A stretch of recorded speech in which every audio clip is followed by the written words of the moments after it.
broadcasting from the studios of AM 950 KTNF, the progressive voice of Minnesota, and airing on WCPT 820, Chicago's progressive talk, where facts matter. Welcome to The Gailey Show, the only daily LGBTQ radio news and talk show in the United States. I am your host, John Parker. It is Friday, so let's take a break from news and talk about culture and entertainment to head us into the weekend. What is on the show today? In the second half hour, Jim and I are going to give you a review of Mascarpone and its sequel, which just came out this summer. I apologize to everyone for my bad Italian accent. Plus, the Joffrey Ballet is a new exhibit opening in Chicago at the Wrightwood 659. So Chicago listeners on WCPT, we're going to share why you need to put it on your calendars. And for those in Minneapolis or anywhere else in the U.S., you might want to take a road trip to Chicago to check this one out. But up first, my guest is Daniel M. Lavery. Danny is a former Dear Prudence advice columnist at Slate, the co-founder of The Toast, and the New York Times bestselling author of Texts from Jane Eyre, The Merry Spinster, Something That May Shock and Discredit You, and Women's Hotel. He also writes the popular newsletter The Chatner. Of note, Daniel graciously joined Dr. Christina Newert and myself on an episode of This Queer Book Saved My Life. Christina shared the life-saving features Danny's book, Something That May Shock and Discredit You, had for Christina, for themselves. It was part of our special limited series featuring LGBTQ bookstores this spring. Christina is a bookseller for Lighthouse Bookshop in Edinburgh, Scotland. You can find that episode of This Queer Book Saved My Life everywhere you get your podcast and at thisqueerbook.com. Shameless self-promotion aside, Daniel's new upcoming book is Christmas at the Women's Hotel. It comes out October 14th. You can pre-order it now. We're including links in the show notes and on our websites. Danny, it is my sincere pleasure to see you again. Welcome to The Gailey Show. Thank you so much for having me here. It's such a pleasure. All right. Well, Women's Hotel. Well, first of all, we're talking about Christmas at Women's Hotel, but maybe we should start with Women's Hotel. It was very well received. So, and it's continuing on. Well, so maybe we should start there for folks who haven't read Women's Hotel yet. Give us the plot, the story, the characters, so we can then talk about Christmas at Women's Hotel. Yes, yeah, absolutely. Luckily, if you haven't read it yet, you have all the time in the world because books don't expire. It's my first novel. It's set in a fictional women's hotel in New York City in Turtle Bay, which I try to, if people don't know the neighborhood, it's like anti-Maine territory. In Manhattan in the early to mid 1960s. And if you're not familiar, women's hotels were the sort of weird stopgap institution that existed in a handful of cities, mostly towards the late 19th century up until the middle of the 20th century, to sort of deal with the rising numbers of professional women moving to cities like Denver, New York, Boston, Philadelphia, and who were unmarried. And so there was a sort of sense of socially everyone was still catching up to what was happening professionally. So it was one thing for a single woman to come and work and support herself in the city, but it was a little bit questionable. Well, where is she going to live? She shouldn't live in a boarding house or a regular residential hotel because there's a lot of single men there and who knows what might happen. And so they were in some ways a little progressive, in a lot of ways fairly traditional and conservative. So the sort of idea was you would apply to live at a women's hotel. You furnish proof of, employment, sometimes, have people recommend you socially, kind of prove that you're a respectable woman. And then you could live there for relatively cheap and have sort of most of your meals and house cleaning provided for you. So this idea was you'd be able to have a lot of free time to devote to your work or creative pursuits, and you'd have pretty cheap rent. And then the downside would be there'd be a curfew. They would make sure that men couldn't come into the building past certain hours. They would sort of regulate your social life. So that's the sort of background premise. And then I wanted to do, I love Armistead Maupin's Tales of the City or Vicky Baum's Grand Hotel, anything that's sort of a snapshot or a cross section of a big apartment building where they peel away the front of the building and you can peek into all the windows. So it's a group of different women living in this hotel, as well as one or two men who either work for the hotel or sort of exist on the boundaries. And what their lives are like, especially given that by the 60s, most women's hotels had either gone, turned into apartment or condo buildings or been sold off. So it was already a sort of sense of, well, we're not still going to be doing this. This is not the way of the future.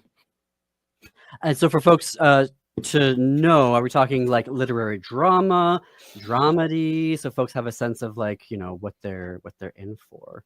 Yeah. I think of it as, you know, when the comedy is present, it's light. When the drama is present, it's also light. So I think lightness is the order of the day, which is not to say that everything's just sort of like a polite chuckle, but a sense of these are small, mundane, domestic routines in people's lives. And when bigger events happen, they are not massive. They are not huge. These are not remarkable or deeply important people. It is on a small scale. And that really interests me. I find that meaningful. I don't mean small in a dismissive sense, but things of momentous importance usually do not happen at places like this. Right. Wow. Okay. So why return to the Biedermeier now? Because my editor asked me to. The book sold well, and a couple months into it, my editor emailed me and said, "We would like to give you $20,000 to write a novella sequel set at Christmas." And I said, "I would love to do that." So I had 2 months to do it. Wait, what? It's always, I think it's nice to talk numbers. I think especially because so much in publishing can be very opaque. And so I like to talk about, you know, what's my advance. So for this, it was $20,000. And I said, I can write a novella in 2 months for $20,000. No problem. 2 months? So I did. Yeah, I believe he emailed me in October, and they would need to have it turned around by January, which is unusual. That doesn't ordinarily happen. So this is like a half a book. You know, this is a little bit less than half as long as Women's Hotel, the original. And of course, I still had all my like research and notes and things that hadn't made it into the original book. So it was not as if I had to totally start from scratch. But I think it's sort of like in the tradition of like a lot of British TV shows will have like a sort of one-off Christmas special. Yeah. And so, yeah, I say it like it wasn't purely for the money. I was delighted to have been asked, but obviously the money is necessary so that I don't have to go, you know, get another job. But I would love to, like, my dream would be for this to become my Tales of the City, which, you know, he got to do that, I think, was the first one 76 or 78? And then I think the last one in the series, The Last Days of Anna Madrigal, came out in 2014. There might have been one after there's that. one that just came out this year. See, there we go. My apologies. Never ending. Because I love that series. I think it's phenomenal. And I would love to be able to, you know, revisit the Biedermeier every couple of years for a long time. I only know that because we had someone come on This Queer Book who wanted to talk about a Tales of the City and Armistead's team. You don't have to apologize for knowing something about a queer whatever book series. Armistead, we wanted to celebrate your books and you were too good to come on our show. Whatever. But no, it's been amazing. It's an amazing series, and I hope that this turns into that for you as well. I absolutely love queer Christmas stories. I am that gay who is watching Lifetime and Hallmark looking for anything gay in their month-long holiday series. I get a kick out of them. So tell us what I'm going to enjoy, Danny, about Christmas at the Women's Hotel. Great question. Yeah. So this is a series about people who live in a really odd way. So they are, for the most part, either unable or unwilling to live with family or close friends. So they are in some ways unfit for a traditional experience of Christmas. So most of the people there are either they don't have anywhere to be invited back, or they're not welcome. And so one character in particular, Catherine, it deals with her sort of very, very small scale attempts to reconnect with a family that she's mostly lost touch with. And there's a sort of series of letters back and forth with the younger sister and the question of, will we be spending more time together in the future? As well as sort of trying to manage different I'm, as you know, I love a mundane detail. I love a domestic routine. I love a careful description of somebody's lunch. So there's a lot in there about, the hanging of the greens or different Norwegian, one of the characters is part of the Norwegian Mariners Church, which has really interesting traditions. There's one of them in Manhattan to this day, and I'm on their email newsletter that I have to have translated every couple of weeks when it comes in. It's fantastic. I highly recommend getting on their newsletter mailing list. So it's mostly, I think, about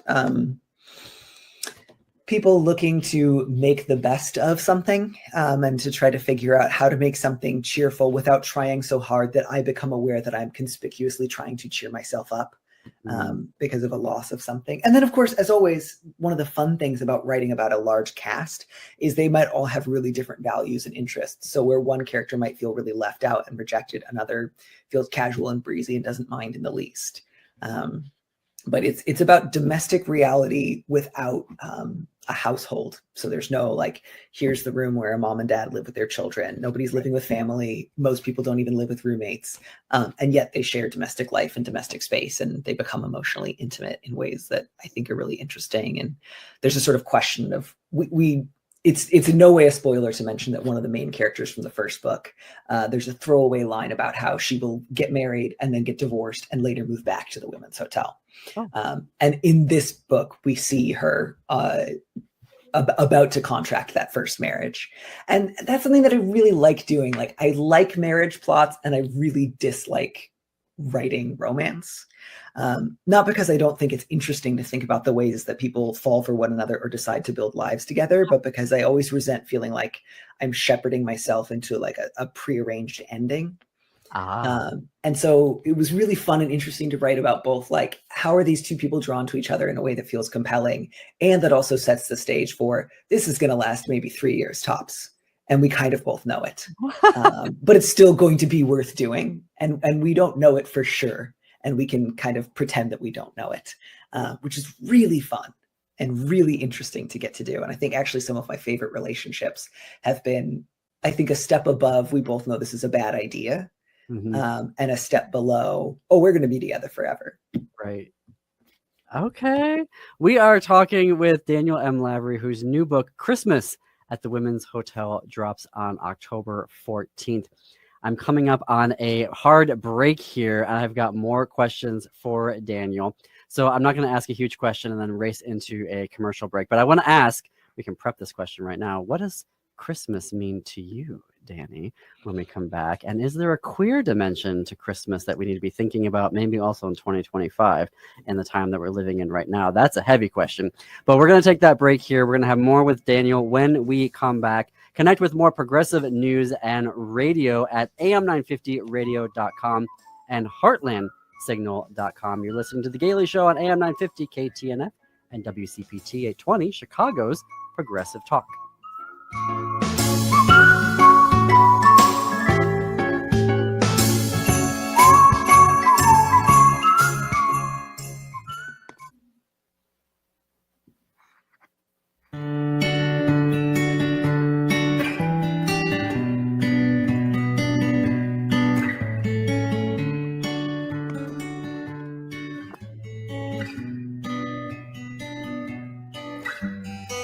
Welcome back to The Gailey Show. I'm John Parker. We are coming up on the bottom of the hour. I'm here with author and novelist Daniel M. Lavery, whose new book, Christmas at the Women's Hotel, drops on October 14th.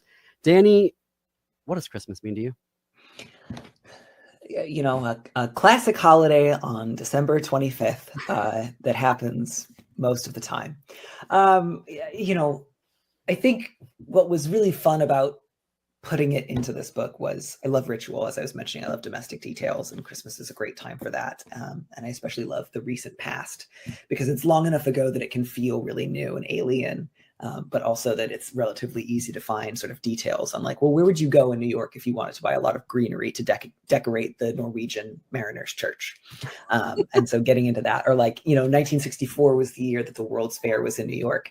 And it was somewhat truncated in the winter, but there were some things going on, including like Dick Button's ice extravaganza exhibit. And so doing research into like the corny, weird Christmas events at the World's Fair in 1964 was really interesting to me. And I think especially, I know earlier you were mentioning, like, what does it have to do with like queer elements of Christmas? And a handful of the characters in this book are gay, not most of them, but all of them, almost without exception, have a sort of odd relationship to like straight domestic life.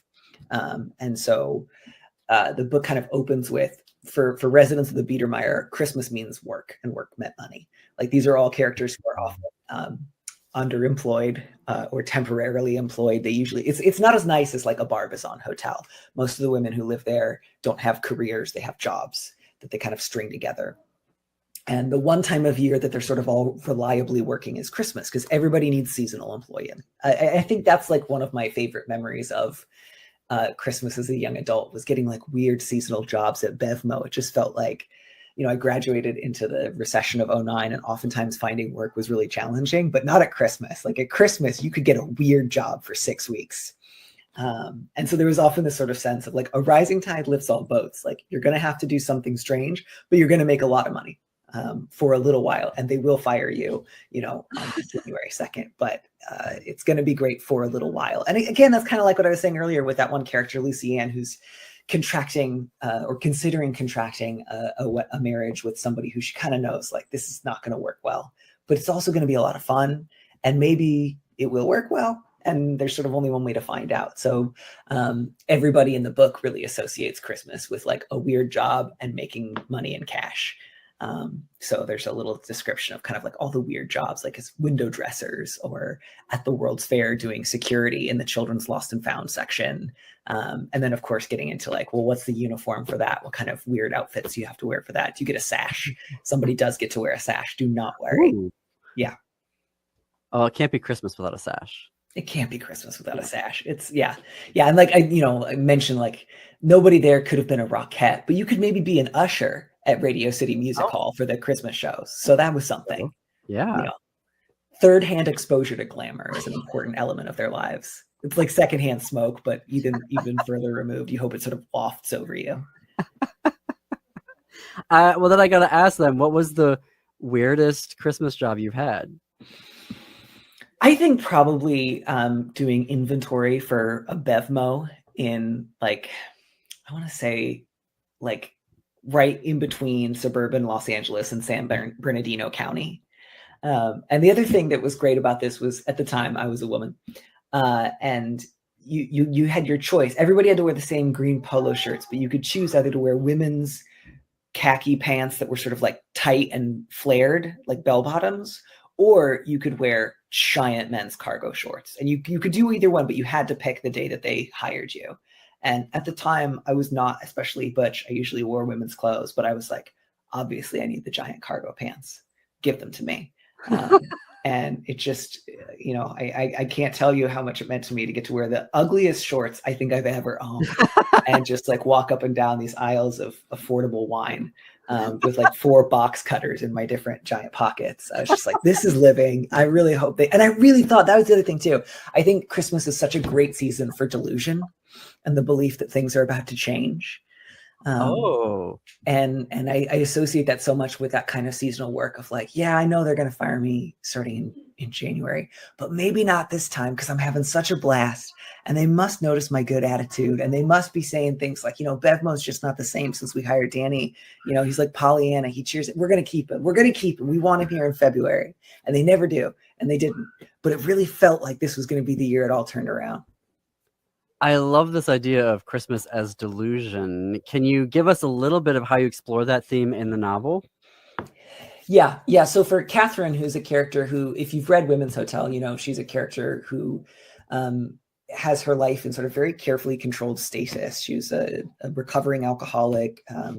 A big part of her story is the sort of like post-war sense of Alcoholics Anonymous as like a sort of like replacement for church and also a new exciting technology for sort of perfecting your life. And she's got the sense of like, I've clawed back my life from like a pretty degrading bottom. But the best thing I can do right now is just stay put and not make any waves. And then she's sort of presented with this opportunity to mend fences or reconnect with a sibling. And she feels, I think, profoundly guilty over losing contact with her family and for the way that she behaved. And so there's this real sense of, is reconnecting with my sister and trying to make amends for the way that I've acted in the past, does that mean I do whatever my sister wants in order to make her happy with me? Or does it mean something else? And if I can get her to like me again, will that mean that the rest of the family will like me again? And, is just going along to get along, is that the same thing as doing the next right thing? And that's, I think, a difficult and an important question for her. And then this sort of sense of, is this my one chance to make everything right? And I think that delusion of you can only make everything right all at once is one that she really, really struggles with. And that's probably one of the more sort of sincere, dramatic struggles throughout the book. See, now in my lifetime rom-com Christmas movie, that would just happen. Yeah, and I think this is like if there's a rom-com of like potential reconciliation between siblings, that's the kind of book I often like to write and to read, more than just of romance. There's like one big romance plot, one big family plot, and then a couple other side plots, mostly having to do with work and theft, going on in the background. But I think a question of reconciliation between, like, I think of, to me, I remember in Home Alone, the part that stuck out the most to me is the old man who lives next door talking about trying to talk to his kid again. Yeah. I think that's really, really memorable. And so I think the question of like, is Christmas a useful time to reconcile with people is a good one. I could talk to you all day long, Danny. We're talking with Daniel M. Lavery, whose new book, Christmas at the Women's Hotel, drops October 14th. We're going to have a link in our show notes and on our website and our Blue Sky for you to pre-order your copy. Pre-orders are really important, folks, as I've learned doing this show. So please make sure that you're getting out there and pre-ordering it. Danny, friend of all the shows that I do, so please come back anytime. Thank you so much. This was really fun. I love talking with you. All right, folks, we are going to take another break. When we come back, we've got reviews of Mascarpone and its sequel, Mascarpone, the Rainbow Cake. You're listening to The Gaily Show.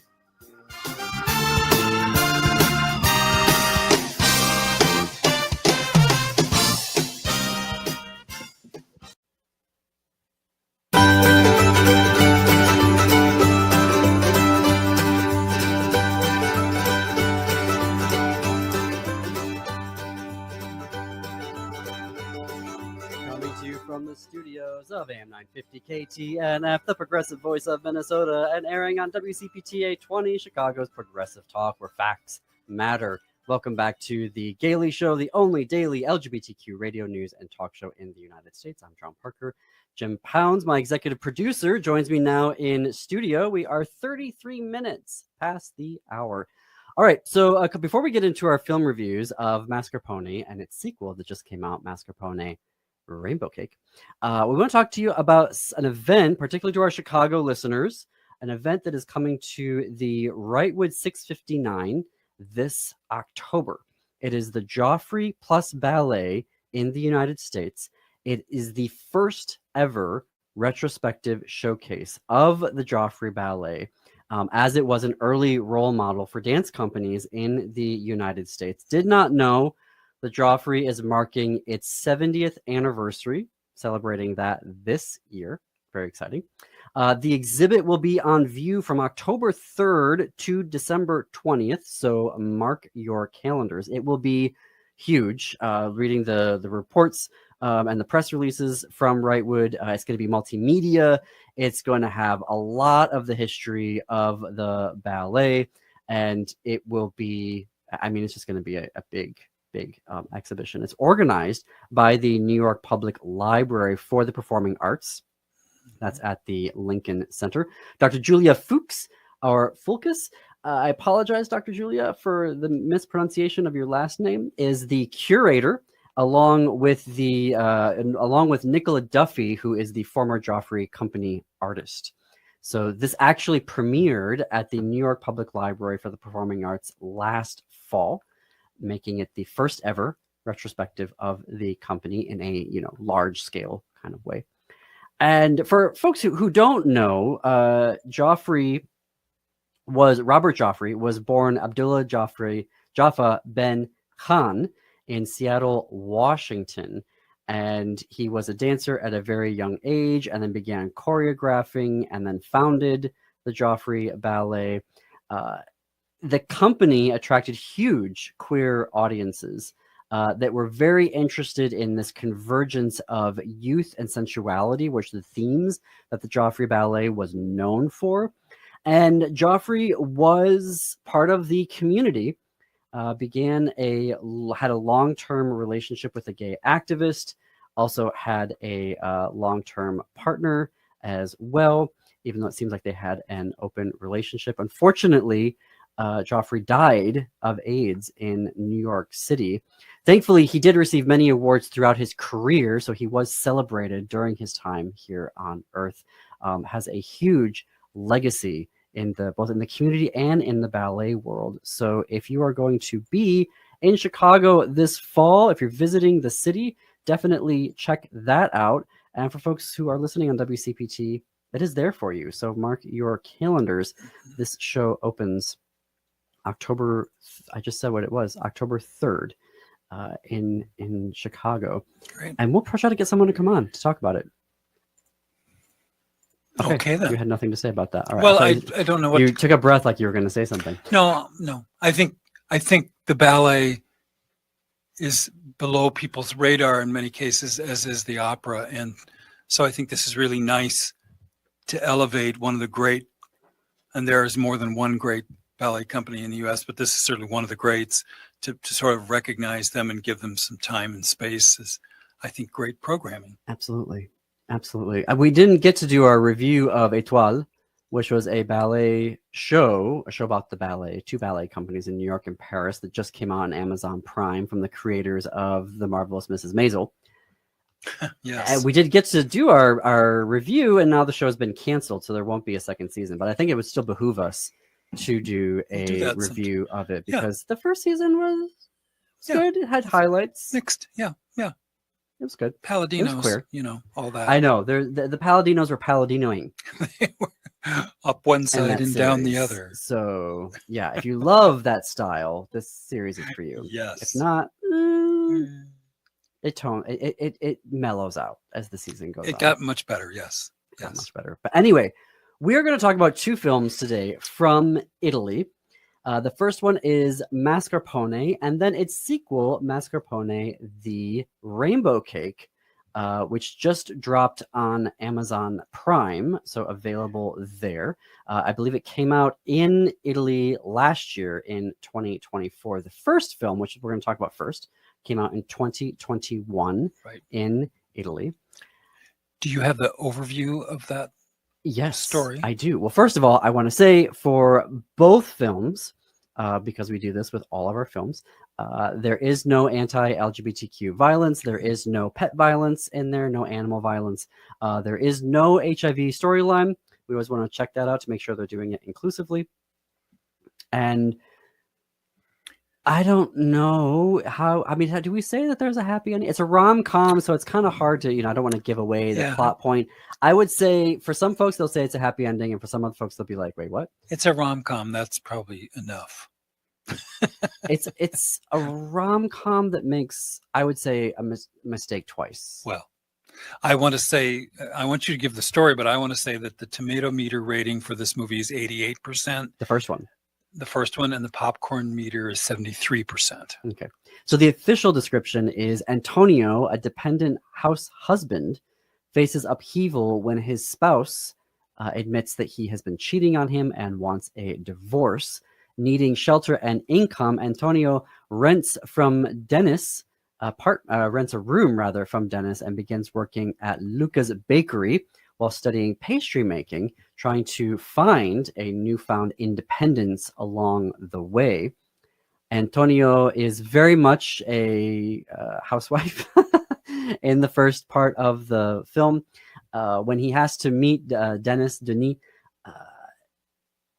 is very bohemian, constantly has sexual partners coming in through Grindr or Italy's version of Grindr, walks around in this absolutely gorgeous Japanese robe, is often nude, smokes a lot of pot, introduces Antonio to Luca, says, well, you need a job if you're going to be able to pay the rent in my place. And Luca is a owner of a bakery. We see from the beginning that Antonio likes cooking. He likes baking, which is why this job appeals to him. And Luca and Denis and Antonio get involved, but it's more about Antonio sort of coming into his own. He begins to have a lot of sexual partners and decide, like, what do I want? What do I like? What does dating mean for me now that I've only had one partner, my now ex-husband? So Yeah, Jim, your thoughts. The directors Alessandro Guida and Matteo Pilati, writing by Giuseppe Paterno Ralusa, Matteo Pilati, and Alessandro Guida. Stars Giancarlo Camare, Eduardo Valdarini, and Gianmarco Sarino. I don't think any of that helps any of us. That's my terrible That's just Italian cartoonish accent. Yes, right. Jim, tell us about your thoughts Well, of the first Mascarpone. I appreciated, a lot of times rom-coms start with whoever the two people are going to be, and we just see them meet cute and, the formula. And I thought starting out with a breakup was kind of an interesting way of, all of a sudden we were in a completely different mindset than we usually start out, in my view of rom-com. So I was uncomfortable about it. I felt bad. You feel bad for characters you don't even know yet. You don't know who's to blame. It's kind of all those mixed feelings. Yes. But it did sort of say, you need to grow up. I mean, it was sort of that kind of wake-up call. And I don't know that he did grow up initially. He kind of got more, like a young person sleeping with everybody and all that stuff. But eventually he does find some footing. And because we started way back here, it was more satisfying to get way over here. That character really traveled a bigger distance than I think our protagonist usually does in the typical rom-com genre. So I appreciated that structure. They really slingshotted him into a very different place by the end of the film, rather than, we like this person and they found somebody, which is usually the simplified part of a rom-com. So I appreciated the story structure. It was the winner of the Best Narrative Feature at the Chicago Gay Lesbian International Film Festival in 2021. It was also the festival favorite at the Cinema Diverse U.S. Film Festival. It won the Audience Award at the Ortigia Film Festival in 2021, and several other nominations from there. I want to say that the main actor did a good job with so Giancarlo Camare did a good job with Antonio, because Antonio's a brat and he's immature. So he really is coming into his own as an adult, I feel, in this film, not just as a gay man, but as just an adult fully functioning in the world, because he was, it was a young relationship that when they got started, and then he was very codependent in it. And so it didn't seem like he had an adult job. He was very, living off of his ex-husband, yeah. And so it really was, it's not just a rom-com, it's partially a coming of age story as he learns to kind of be a grown-up, even when he's working at the bakery and starts going to pastry school, which he's clearly interested in. But he's constantly berated by his teacher, who is a real pastry chef in the storyline. I don't know if the actress is in real life, but he's very uncommitted to it. Uncommitted to it. So you have to see him start he's spending all of his time during class looking at Grindr. And, so it is interesting to see him sort of grow up in that way. And he meets a lot of new guys. And you see there is this tension with Luca. Luca's clearly into Antonio and gives him this series of rules of what to do when he's dating these guys on Grindr. And Antonio even actually kind of pushes back on these rules. And you see that there's this sort of will they, won't they long term with Antonio and Luca. Decisions are made at the end of the film that I disagreed with. Well, I mean, it was interesting because didn't we know, I'm trying to remember when we watched the first one, did we know there was a second one, or were we surprised there was a second one? I don't remember that. When we first watched it, we didn't know that there was going to be I didn't think so. Sequel. So then you make a judgment of it based on just that experience. How satisfying was that, or wasn't that? And I think we can say, because it sets up for the sequel, and we have to talk about it. So this is a plot point, which isn't necessarily giving away the end of the movie of Mascarpone, that Luca and Antonio do not get together at the end. And Antonio makes a life decision. That I disagreed with. Well, I disagreed vehemently with, but doesn't take away from the movie. I think some people would watch the storyline going, yes, that is very authentic and genuine to the character. I think that he could have gone And- either way, and he went yeah. one way, and no matter what, you'd be disappointed depending on your Yeah, mindset. exactly. But, which I thought was kind of that was a little grown-up storytelling too. It wasn't Right. quite so childish, and if one then two, it wasn't Right. that literal. So, exactly. but it did, as you say, set up the sequel, which is called the Yeah. Rainbow. Is it called So Mascarpone? the rainbow, cake. Now, first of all, before we start the second film, what is your rating of 5 rainbows for Mascarpone? I guess based on my experience of the moment, I would give it 3 rainbows. I think I liked it better as an echo once the echo of the second film happened, but that's where I was sitting at the end of the first film. I'm actually going to give it 4 out of 5 rainbow stars. It's exquisitely crafted, gorgeous to look at, and the storyline works. Again, I did not like the decision at the end, but that's just my personal taste and how I would like a rom-com to end. But I understand the choice that they made. So, yeah, I'm going to give it 4 out of 5 rainbow stars. That averages to a 3.5. There you go. There you go. All right. Well, before we do, I got to come up on a hard break here. Oh, yeah. So we are going to take that break, and then we are going to come back.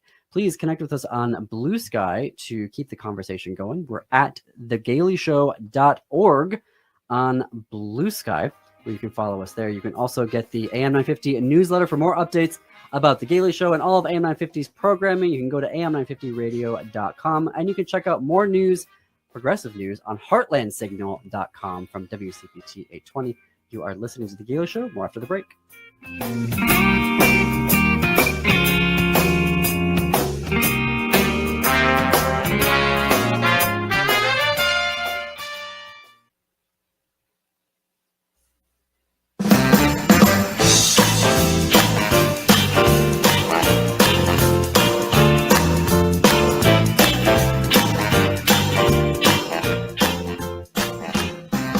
Welcome back to The Gailey Show. I'm John Parker. We are coming up on the top of the hour. We're rounding out our show today with film reviews of Mascarpone and Mascarpone, the rainbow cake. I was going to say the blue cake. I'm thinking of a different movie there.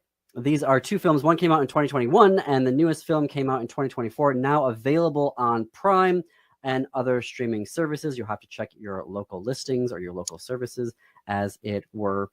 And there is no tomato meter number for this film. Oh, so maybe we will be adding to it. It has just come out. Eventually, one day when we're official That's Rotten right. Tomato When reviewers. we earn that right, yeah. So this film, the sequel, is directed by Alessandro Guida, written by the original writers, so Giuseppe Paterno Radusa, Gaia Marina Musacchio, and Alessandro Guida. I'm terrible at Italian last names. And starring again, Giancarlo Camare in the starring role of Antonio, Gianmarco Sarino, and Michela Giraud. This film takes place 3 years later, after the events of the first film. Right. And Antonio is now a successful pastry chef, particularly online on social media. He's got a little catchphrase, follow the recipe. He's in a pink, chef's jacket, and they do lots of positive, fun, viral social media.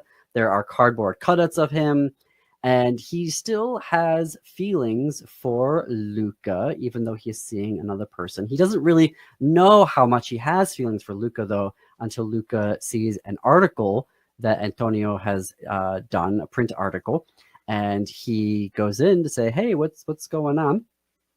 And Antonio's like, hey, wow, great to see you. Luca orders a rainbow cake, which Antonio had just learned to do in the first film. So that's why it's called the rainbow cake.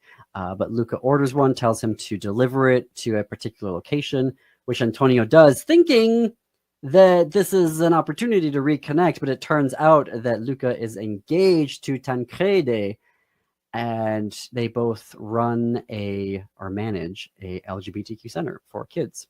The reason being, Luca lost the bakery, and through a series of financial setbacks, So Luca is now working with Tancredi in the LGBTQ center.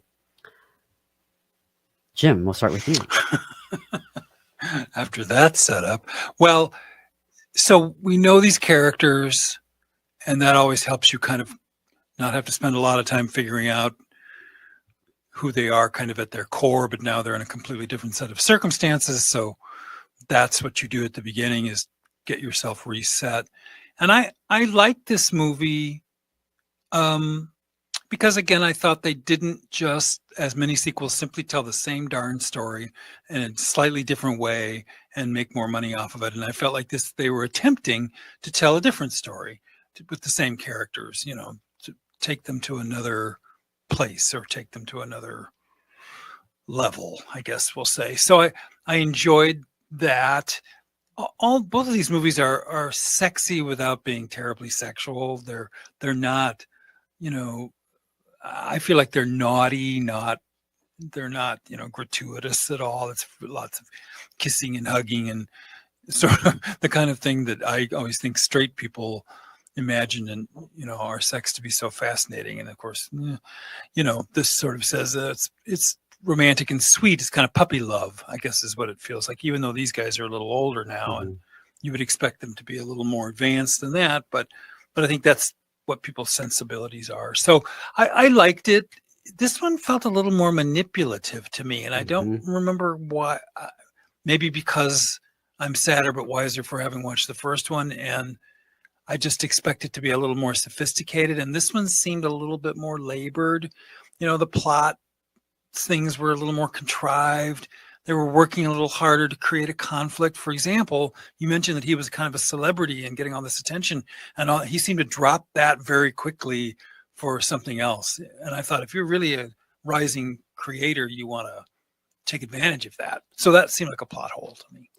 I will say that there was no animal violence in the film. That's right. There was no HIV storyline. There was no anti-LGBTQ narrative as well. Happy ending. I'm going to say no in this one. I'm just going to say that out front. Yeah. It is. Are they setting up another sequel? I don't know. These guys when they're 45? I don't know. Maybe again, I did not like the writer's choices, and I think that the writer's choices in this film actually make it get in the way.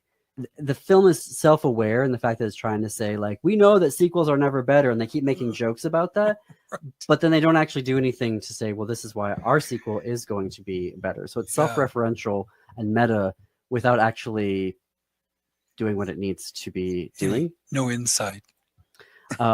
And I kind of feel like, I'm noticing our background. Yeah, we're doing promoting. Make sure you show. watch Bruce. Don't listen to us. Listen to Bruce Clapflash. I just noticed that. I didn't switch that over. I think that for folks watching on YouTube, we have a big monitor behind us, and it's got Politics Matter with Bruce Clapflash right now, which is a promo for his show on Sunday nights. You should check it out on AMI50 Radio. I will say, though, I'm going to give this film 3 out of 5 rainbow stars. They try, the actors, to make the material work. It doesn't really quite work. It is manipulative in the way that they're trying to create conflict. I did not believe the main relationship between Luca and Tancredi at all. No. I didn't. It just didn't make any sense. It felt like they were just on 2 completely different levels. The actors are good and they're compelling, but they did not improve on the original. I'm going to give it 2.5 versus my original 3. It came down a little bit. If it's the weekend and you're looking for a double feature Absolutely. to watch, definitely it's still very well made. Absolutely. And all of that, but I just don't feel like, if you're expecting enlightenment from a rom-com, more. You're going at it the wrong way. Yeah. So just it does have a twist it. ending, though. You just don't know what happens at the ending. There's Right. sort of a what happened? So maybe there will be a third in the series. But that is our time today. Thank you for listening. You can keep the gay going all weekend long. On Saturday afternoon is Pride on AM 950. You can catch up with the best of The Gaily Show at 2 p.m. Twin Cities Pride Amplified is at 3 p.m. The Illegal Trans Woman is at 4 p.m. And it rounds out with the Downright Upright Show with Philip Anthony at 5 p.m. 4 hours of the most comprehensive Minnesota national LGBTQ news on the radio. On Sunday at 11 a.m., tune in to WCPT 820 for Out Chicago. It's Sunday Brunch with your gay best friends, Ellen and Scott. Until next week, keep it queer, America.